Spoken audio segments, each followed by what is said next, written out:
ရွှေရောင်တတော်နှင့်မော်ပန်းသေးပင်ဟိုးရှေရှေတုန်းကအယမ်းตาရတဲ့ရွှေရောင်တတော်ကြီးတစ်ခုရှိတဲ့အဲ့ဒီတောအုပ်ထဲမှာတော့အယမ်းချစ်ကြတဲ့တငယ်ချင်း၃ယောက်ရှိတယ်လေ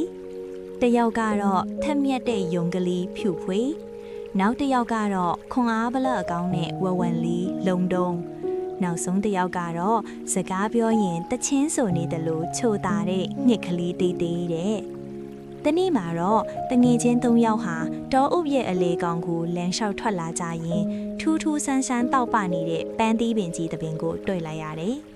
အဲ့ဒီအပင်ပေါ်ကပန်းသီးတွေဟာရွှေရောင်တွေငွေရောင်တွေနဲ့တက်လက်လက်တောက်နေတာပေါ့ဟဲကြည့်စမ်းပန်းသီးတွေကလှလိုက်တာဒါပေမဲ့ဒါတွေကစားလို့ရပါမလားလို့ဖြူဖွေးကစူးစမ်းတဲ့မြက်လုံးလေးနဲ့မေးလိုက်တယ်လုံတုံးကအပင်ကိုခါရမ်းကြည့်ခြင်းပေမဲ့ညက်ကလေးတေးတေးကချက်ချင်းတားလိုက်တယ်နေဦးတငယ်ချင်းတို့ရေဒီအပင်ကြီးကစကားပြောတတ်တယ်လို့ငါကြားဘူးတယ်တေးတေးပြောလို့တော့မဆုံးသေးဘူး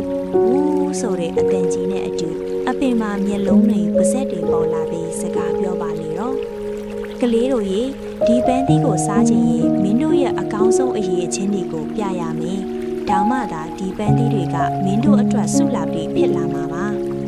အဲ့ဒီအခါမှာတော့ဖြူဖွေးကသူ့ရဲ့မြန်ဆန်တဲ့ခြေလမ်းတွေနဲ့တစ်ပင်ကြီးကိုလှပအောင်ပန်းလေးတွေစိုက်ပေးတယ်လုံတုံးကတော့တစ်ပင်ကြီးရဲ့ဘေးပတ်ပတ်လေကပေါင်းပင်တွေကိုသူ့ရဲ့ခွန်အားနဲ့ဖယ်ရှားပေးလိုက်တယ်ညက်ကလေးတေးသေးကလည်းတစ်ပင်ကြီးစိတ်ချမ်းသာအောင်အသားရဆုံးသချင်းလေးကိုတည်ဆိုပြလိုက်တာပေါ့တစ်ပင်ကြီးကအယမ်းသဘောကျသွားပြီးသူ့ရဲ့အကိုင်းတွေကိုညှက်ချပေးလိုက်တယ်။ကဲမင်းတို့ရဲ့စိတ်ကောင်းနှလုံးကောင်းတွေနဲ့စူးစမ်းမှုတွေအတွက်ငါကစုချပါမယ်။ရွှေရောင်ပန်းသီးလေးတွေကိုခူးစားလိုက်တဲ့အခါမှာတော့ထူးဆန်းတဲ့မော့ဆွမ်းအင်တွေရလာပါတော့တယ်။ယုံကလေးဖြူဖွေးကကောင်းကင်မှာခဏလောက်လှည့်နိုင်သွားတယ်။ဝဝလေးလုံးတုံးကတော့အရာဝတ္ထုတွေကိုတခြားလုံးတွေအဖြစ်ပြောင်းလဲနိုင်တဲ့စွမ်းအားရသွားတယ်။ငှက်ကလေးတေးတေးကတော့တောအုပ်ထဲကတရိษံအားလုံးရဲ့ဘာသာစကားကိုနားလည်သွားတယ်လေအဲ့ဒီနေ့ကစပြီးတငယ်ချင်း၃ယောက်ဟာသူတို့ရလာတဲ့မော်ဆွမ်းအင်ဒီကိုအသုံးချပြီးတောအုပ်ထဲကဒုက္ခရောက်နေတဲ့တရိษံလေးတွေကိုကူညီပေးကြတယ်ဒီပုံမြင်လေးကပေးခြင်းတဲ့သင်ခန်းစာကတော့မိမိမှာရှိတဲ့စွမ်းရည်ကိုကောင်းမွန်တဲ့နေရာမှာအသုံးချရင်အဖိုးတန်တဲ့ဆုလာတီကိုပြင်ရတတ်တယ်ဆိုတာပါပဲ